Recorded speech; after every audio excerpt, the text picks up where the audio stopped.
Hello everyone. In this video, I'm going to start session 2, our role in sustainable development of Unit 5 green skills. सबसे पहले session में दे रखा है कि जैसे हमारी पॉपुलेशन बढ़ रही है वैसे हमारा नेचुरल रिसोर्सेज का जो कंजप्शन है वो भी बढ़ता जा रहा है। जैसे कि जितनी पॉपुलेशन बढ़ रही है उस हिसाब से हमें ज्यादा फूड एनर्जी जैसे कि इलेक्ट्रिकल एनर्जी और वाटर की रिक्वायरमेंट बढ़ रही है, और इस वजह से जो फूड की रिक्वायरमेंट है उसे कंप्लीट करने के लिए फार्मिंग लैंड को ज़्यादा से ज़्यादा यूज़ किया जा रहा है ज़्यादा क्रॉप्स के प्रोडक्शन के लिए, और इस वजह से फार्मिंग लैंड अपने जो न्यूट्रिएंट्स है वो लूज कर रही है जल्दी, और फार्मिंग लैंड जो है वो बैरन लैंड में कन्वर्ट होती जा रही है। इसी तरीके से जैसे कि हमारी पॉपुलेशन बढ़ रही है तो हमारा फॉसिल फ्यूल जैसे कि कोल या फिर क्रूड ऑयल उसका कंजप्शन भी बढ़ता जा रहा है, और इस वजह से एक तरफ पॉल्यूशन बढ़ रहा है और सेकंड जैसा कि हम जानते हैं कि फॉसिल फ्यूल हमारे अर्थ में बहुत लिमिटेड क्वांटिटी में अवेलेबल है, और अगर इस तरीके से हम फॉसिल फ्यूल्स का आगे भी कंजप्शन करते रहेंगे तो बहुत ही जल्दी ये खत्म होने वाले हैं और हमारी फ्यूचर जनरेशन के लिए ये अवेलेबल नहीं रहेंगे। नेक्स्ट यहाँ पे दे रखा है कि एक्चुअली हम नेचर से बहुत सारे रिसोर्सेज लेते हैं, लेकिन जब हम रिटर्न करते हैं नेचर को तो सिर्फ हम वहां पर पॉल्यूशन रिटर्न करते हैं। जैसे कि यहाँ पर एग्जांपल दे रखा है कि फैक्ट्रीज से जनरली स्मोक आता है और इस वजह से एयर पॉल्यूशन बढ़ रहा है। सेकंड, हमारे घरों में जो भी गार्बेज है वो डायरेक्टली ओपन ग्राउंड्स में डाल दिया जाता है और इस वजह से वहां पर लैंड पॉल्यूशन बढ़ रहा है और उस एरिया का जो ग्राउंड वाटर है उसका लेवल भी वहां पर डाउन हो रहा है। नेक्स्ट है कि जो भी सीवेज है वो बिना ट्रीट किए प्रॉपरली लेक्स या फिर रिवर्स में डंप कर दिया जाता है और इस वजह से ये लेक्स और रिवर्स के वाटर को पॉल्यूट करता है और इस वजह से जो समुद्र का वाटर है वो भी यहाँ पर पॉल्यूट हो रहा है, और वाटर के पॉल्यूट होने से जो एक्वेटिक प्लांट्स और एनिमल्स है उन्हें सर्वाइव करने में बहुत ही ज्यादा डिफिकल्टी हो रही है और इस वजह से जो वाटर पॉल्यूशन है वो भी बढ़ता जा रहा है। तो यहाँ पर ये सभी एग्जांपल्स बता रहे हैं कि हम नेचर में जो भी रिसोर्सेस है उनको हम यूज कर रहे हैं अपनी रिक्वायरमेंट को फुलफिल करने के लिए, लेकिन उसके रिटर्न में हम सिर्फ नेचर को पॉल्यूशन रिटर्न कर रहे हैं, वो चाहे एयर पॉल्यूशन या वाटर पॉल्यूशन या लैंड पॉल्यूशन या फिर कोई अदर पॉल्यूशन। एक्चुअल में जो नेचुरल रिसोर्सेस हमारे पास है जो कि हम नेचर से लेते हैं वो लिमिटेड क्वांटिटी में अवेलेबल है और उनका कंजर्वेशन आज करना बहुत जरूरी है, क्योंकि अगर हम नेचुरल रिसोर्सेज का आज कंजर्वेशन नहीं करेंगे तो फ्यूचर जनरेशन को ये सफिशिएंट क्वांटिटी में नहीं मिल पाएंगे और इस वजह से उन्हें अपने सर्वाइवल में बहुत ज्यादा स्ट्रगल करना पड़ेगा। यहाँ पर एक इनिशिएटिव बताया गया जो कि मिनिस्ट्री ऑफ इंडियन रेलवे ने लिया है और यहाँ पर 2 रेलवे स्टेशन, एक वाराणसी और सेकंड रायबरेली, यहाँ पर प्लास्टिक और पेपर कप्स का कॉफी या टी में यूज करने की जगह पर कुल्लर्स का यूज करना स्टार्ट किया गया है। कुल्लर्स वो कप होते हैं जो कि मिट्टी से बनते हैं और इन्हें कुम्हार पॉटर्स बनाते हैं, तो इस वजह से वहां पर कुल्लर्स का यूज होने से पेपर और प्लास्टिक कप की जगह कुछ एडवांटेजेस या बेनिफिट्स मिल रहे हैं और वो एडवांटेजेस और बेनिफिट्स यहाँ पर मेंशन किए गए। तो फर्स्ट एडवांटेज है कि जैसे कि पेपर कप्स को बनाने के लिए ट्रीज की कटिंग की जाती थी क्योंकि जो पेपर है वो ट्रीज से मिलता था, तो इस वजह से यहाँ पर जैसे कि पेपर कप्स को रिप्लेस कर दिया गया है कुल्लर से, तो पेपर की रिक्वायरमेंट कम हो गई और इस वजह से ट्रीज की जो कटिंग है वो भी कम हो चुकी। सेकंड, जैसे कि पॉटर्स को बहुत टाइम से काम नहीं मिल रहा था क्योंकि पेपर और प्लास्टिक कप्स का यूज किया जा रहा था, लेकिन जैसे अब कुल्लर्स का यूज दोबारा स्टार्ट हो चुका है, इस वजह से जो पॉटर्स हैं कुम्हार उन्हें दोबारा काम मिलना स्टार्ट हो गया और यहाँ पर उनकी इनकम स्टार्ट हो चुकी। और थर्ड ये कि जैसे कि हम प्लास्टिक कप्स का यूज करते तो उस वजह से प्लास्टिक वेस्टिंग बढ़ता जा रहा है, लेकिन कुल्लर का यूज करने से प्लास्टिक कप्स की जगह जो प्लास्टिक वेस्ट है वो भी कम हो रहा है। नेक्स्ट टॉपिक है our role towards sustainable development. तो सस्टेनेबल डेवलपमेंट को अचीव करने के लिए हमारा क्या रोल है, तो यहाँ पर सबसे पहले दे रखा है कि यूनाइटेड नेशन ने 17 सस्टेनेबल डेवलपमेंट गोल्स सेट किए और ये सभी कंट्रीज जो कि यूनाइटेड नेशन की मेंबर्स हैं उनके लिए टारगेट है कि उन्हें 2030 तक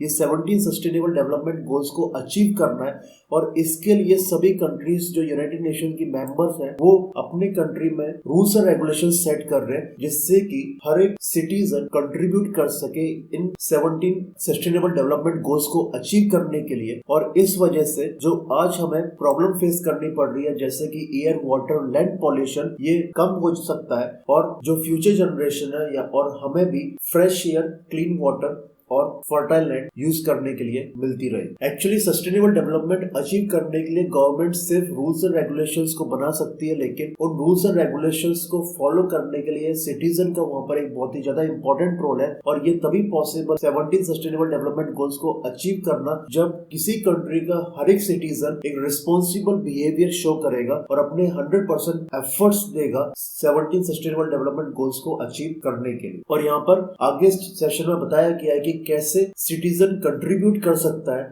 17 सस्टेनेबल डेवलपमेंट गोल्स को अचीव करने के लिए। और फर्स्ट है यहाँ पर क्वालिटी एजुकेशन। तो क्वालिटी एजुकेशन हर एक सिटीजन के लिए, हर एक चाइल्ड के लिए बहुत ही ज्यादा इंपॉर्टेंट है, क्योंकि जब भी कोई चाइल्ड प्रॉपर और क्वालिटी एजुकेशन लेता है तो इस वजह से वो फ्यूचर में अपनी बेसिक नीड्स को फुलफिल इजिली कर पाता है और अपने साथ ही अपनी फैमिली की भी बेसिक नीड्स को इजिली कंप्लीट कर सकता है। तो यहाँ पर बताया गया कि कैसे एक responsible citizen quality education sustainable development गोल को अचीव करने में हेल्प कर सकता है। तो फर्स्ट यहाँ पर दे रखा है कि हमारे आसपास के एरिया में जो भी रिसोर्सेज अवेलेबल है, जो भी फैसिलिटीज अवेलेबल है, हमें उसका यूज करना चाहिए, जैसे कि स्कूल्स, कॉलेजेस। सेकंड, हमें अपने फ्रेंड्स को एनकरेज करना चाहिए स्कूल जाने के लिए रेगुलरली। थर्ड, अगर हमारे फ्रेंड्स को किसी भी सब्जेक्ट में कोई डिफिकल्टी हो रही है, अगर हम अच्छे हैं, तो हमें अपने फ्रेंड्स की हेल्प करनी चाहिए, जिससे कि उन्हें ज्यादा डिफिकल्टी फेस ना करना पड़े और उनका इंटरेस्ट स्टडी में बना रहे। फोर्थ है,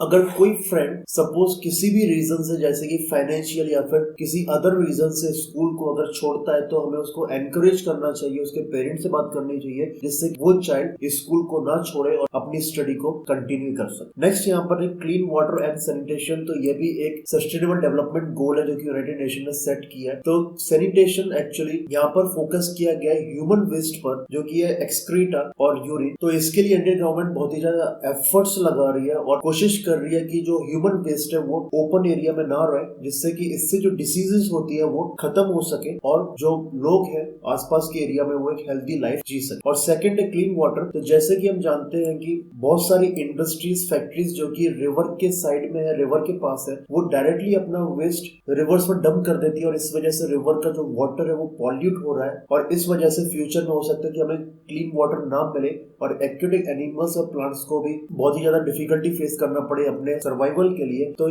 इस वजह से यहाँ पर नेसेसरी एक्शंस लिए जा रहे हैं, जिससे कि इंडस्ट्री, फैक्ट्री का जो वेस्ट है वो डायरेक्टली डंप ना किया जाए रिवर्स में और रिवर वाटर जो है वो क्लीन बना रहे हैं। नेक्स्ट यहाँ पर है अफोर्डेबल एंड क्लीन एनर्जी। तो जैसे कि हम जानते हैं कि अगर हम फॉसिल फ्यूल जैसे कि कोल का यूज करते हैं इलेक्ट्रिसिटी प्रोडक्शन के लिए, तो वहाँ पे एयर पॉल्यूशन होता है। और सेकंड की जो कोल एक फॉसिल फ्यूल है वो लिमिटेड क्वांटिटी में अवेलेबल है और इसका कंजप्शन अगर हम इसी स्पीड से करते रहेंगे तो फ्यूचर में कोल अवेलेबल नहीं रहेगा इलेक्ट्रिसिटी प्रोडक्शन के लिए। तो हमें दूसरे अल्टरनेटिव्स के बारे में सोचना चाहिए और यहाँ पर वो है अफोर्डेबल एंड क्लीन एनर्जी। तो हमें ऐसे अल्टरनेटिव्स के बारे में सोचना चाहिए जहाँ पे कि इलेक्ट्रिसिटी प्रोडक्शन कंप्लीटली क्लीन रहे, मतलब कि किसी भी टाइप का एयर, वाटर या कोई और पॉल्यूशन वहां पर ना हो और इस वजह से जो इलेक्ट्रिसिटी प्रोडक्शन जो है उसकी कॉस्ट भी कम रहे। तो इसका एक एग्जांपल है कि अगर हम सोलर पावर का यूज करते हैं, मतलब कि सनलाइट का यूज करते हैं इलेक्ट्रिसिटी प्रोडक्शन के लिए, तो वहां पे किसी भी टाइप का कोई हार्मफुल गैस का एमिशन नहीं होता है, किसी भी टाइप का कोई भी पॉल्यूशन नहीं होता है। इस वजह से ये कंप्लीटली क्लीन एनर्जी अगर हम सनलाइट का यूज करते हैं इलेक्ट्रिसिटी प्रोडक्शन के लिए, और जैसे कि sunlight free of cost available है, तो इस वजह से इसकी ओवरऑल कॉस्ट जो है वो भी कम रहेगी और इस वजह से जो इलेक्ट्रिसिटी चार्जेस या बिल है वो कोई भी पे कर पाए। तो इस वजह से हमें अफोर्डेबल और क्लीन एनर्जी पे मूव करना चाहिए, जहाँ पे एनर्जी प्रोडक्शन में कोई भी पॉल्यूशन ना हो और हर कोई इसको इजिली अफोर्ड कर सके। इसके बाद नेक्स्ट है decent work and economic growth. तो ये भी एक सस्टेनेबल डेवलपमेंट गोल है, decent work and economic growth. तो डिसेंट वर्क और economic growth sustainable development goal हम कैसे अचीव कर सकते हैं? तो फर्स्ट यहाँ पर दे रखा है कि हमें अच्छे से पढ़ना चाहिए और एक अच्छी जॉब ढूंढना चाहिए, जिससे कि हम अपनी रिक्वायरमेंट्स को फुलफिल कर सके, एक हेल्दी लाइफ जी सके और हम अपने फैमिली मेंबर्स की भी हेल्प कर सके एक अच्छी लाइफ जीने में। नेक्स्ट है हमें हार्ड वर्क करना चाहिए और स्मार्ट वर्क करना चाहिए और हमें हमेशा कंट्रीब्यूट करना चाहिए अपने सोसाइटी के अपलिफ्टमेंट के लिए। थर्ड है हमें ऐसे न्यू स्किल्स को सीखना चाहिए जिससे कि हम इजिली ग्रो कर सके और जो भी सोसाइटी या कम्युनिटी है उसकी हम इजिली हेल्प कर सके। नेक्स्ट है रिड्यूस इनइक्वालिटीज।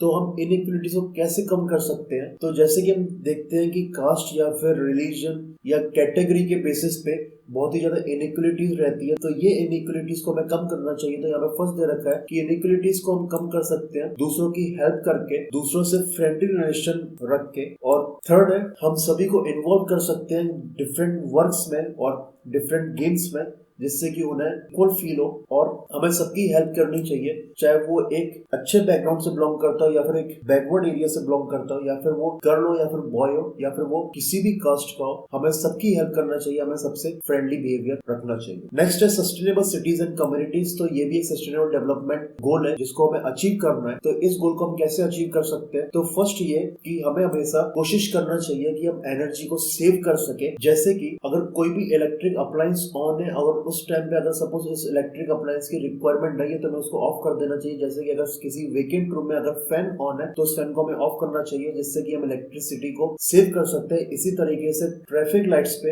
हमें अपने व्हीकल का इंजन ऑफ कर देना चाहिए, जिससे कि हम पेट्रोल डीजल को सेव कर सके। तो इस तरीके से हम एनर्जी को सेव कर सकते हैं। सेकेंड है, हमें अपने ऑफिस बिल्डिंग या फिर हाउस का कंस्ट्रक्शन कुछ इस तरीके से करना चाहिए जिससे कि हम मैक्सिमम नेचुरल लाइट को यूज कर सके और अपनी डिपेंडेंसी आर्टिफिशियल लाइट पर कम कर सके। और थर्ड है, जैसा कि हम जानते हैं कि जो एलईडी बल्ब्स है उनका पावर कंजप्शन बहुत ही कम है, और एक 9 वॉट की जो एलईडी है वो हमें एक सिंगल रूम में इनफ लाइट प्रोवाइड कर सकती है। तो हमें ऐसे ऑप्शंस के बारे में सोचना चाहिए जिससे कि हम इलेक्ट्रिसिटी को सेव कर सके। और जैसे कि हम जानते हैं कि दूसरे इलेक्ट्रिक अप्लायंस जैसे कि फ्रिज या फिर टेलीविजन में उनकी रेटिंग रहती है, तो हमें ज्यादातर 5 स्टार रेटिंग इलेक्ट्रिक अप्लायंस का यूज करना चाहिए, क्योंकि उनका जो इलेक्ट्रिसिटी कंजप्शन है वो बहुत कम रहता है और वो बहुत ही ज्यादा स्मार्टली वर्क करते हैं। नेक्स्ट सस्टेनेबल डेवलपमेंट गोल है जिसको हमें अचीव करना है, रिस्पॉन्सिबल कंज्यूमर्स एंड प्रोड्यूसर्स। तो इस सस्टेनेबल डेवलपमेंट गोल को हम कैसे अचीव कर सकते हैं? तो फर्स्ट है reusing paper,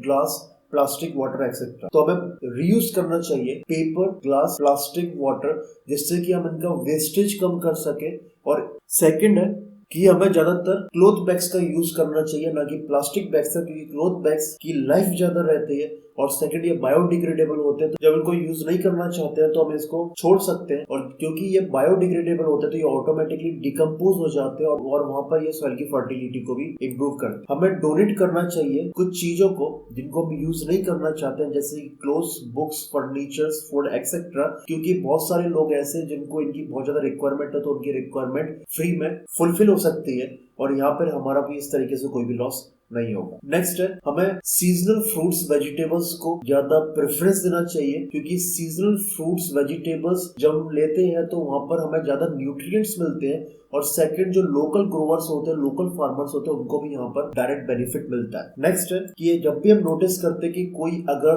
water tap leak कर रहा है या फिर कोई पाइप लीक कर रहा है, तो हमें उसको रिपेयर करवाना चाहिए, जिससे कि वाटर का वेस्टेज हम कम कर सके, क्योंकि क्लीन वाटर पहले से बहुत कम क्वांटिटी में अवेलेबल। नेक्स्ट है sort and treat garbage before disposing. तो जैसे कि हम जानते हैं कि हमारे घर से बायोडिग्रेडेबल और नॉन बायोडिग्रेडेबल 2 टाइप्स के वेस्ट कलेक्ट होते हैं, तो हमें बायोडिग्रेडेबल और नॉन बायोडिग्रेडेबल वेस्ट को सेपरेट डस्टबिन में रखना चाहिए, क्योंकि जो बायोडिग्रेडेबल वेस्ट है उसका यूज किया जा सकता है मैन्योर बनाने के लिए, और नॉन बायोडिग्रेडेबल वेस्ट को यूज किया जाता है रिसाइकलिंग में। तो इस वजह से हम इन वेस्टेज की क्वांटिटी को कम कर सकते हैं, क्योंकि इनका दोबारा यूज किया जा सकता है और हम अपने आसपास में जो पॉल्यूशन है उसको भी हम कम कर सकते हैं। नेक्स्ट है प्रोटेक्ट लाइफ बिलो वाटर। तो हमें इस सस्टेनेबल डेवलपमेंट गोल को भी अचीव करना है, जिसमें जो लाइफ वाटर के अंदर है, जो कि वाटर बॉडीज है जैसे कि रिवर, लेक, सी, तो हमें उनको भी सेव करना है, हमें उनको भी बचाना है। तो ये कैसे पॉसिबल है? तो जैसे कि अभी बहुत सारा प्लास्टिक या फिर दूसरा वेस्ट है वो डायरेक्टली सी में डंप किया जा रहा है, और इस वजह से जो एक्वेटिक एनिमल्स है उनकी डेथ हो रही है। तो ये हमें रोकना होगा, और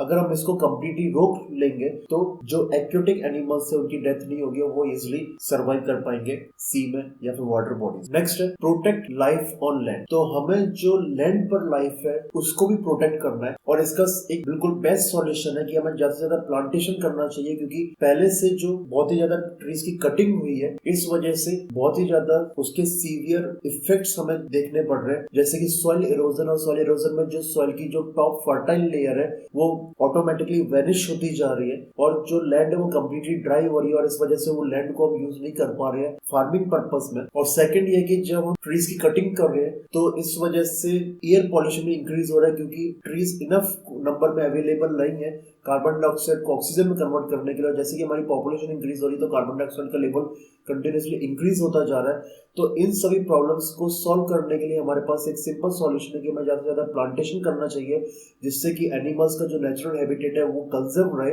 और जो हमें आज प्रॉब्लम्स फेस करनी पड़ रही है जैसे कि एयर पॉल्यूशन, लैंड पॉल्यूशन, वो भी ऑटोमेटिकली कम हो जाएगा। तो यहाँ पर सेशन 2 एंड हो रहा है। अब हम सेशन 2 के मल्टीपल चॉइस क्वेश्चंस देखेंगे। तो फर्स्ट यहाँ पर मल्टीपल चॉइस क्वेश्चन है, which of the following sources of energy is a form of renewable source. तो यहाँ पे डिफरेंट एनर्जीज दी गई है, हमें बताना है यहाँ पे कौन सा रिन्यूएबल सोर्स है।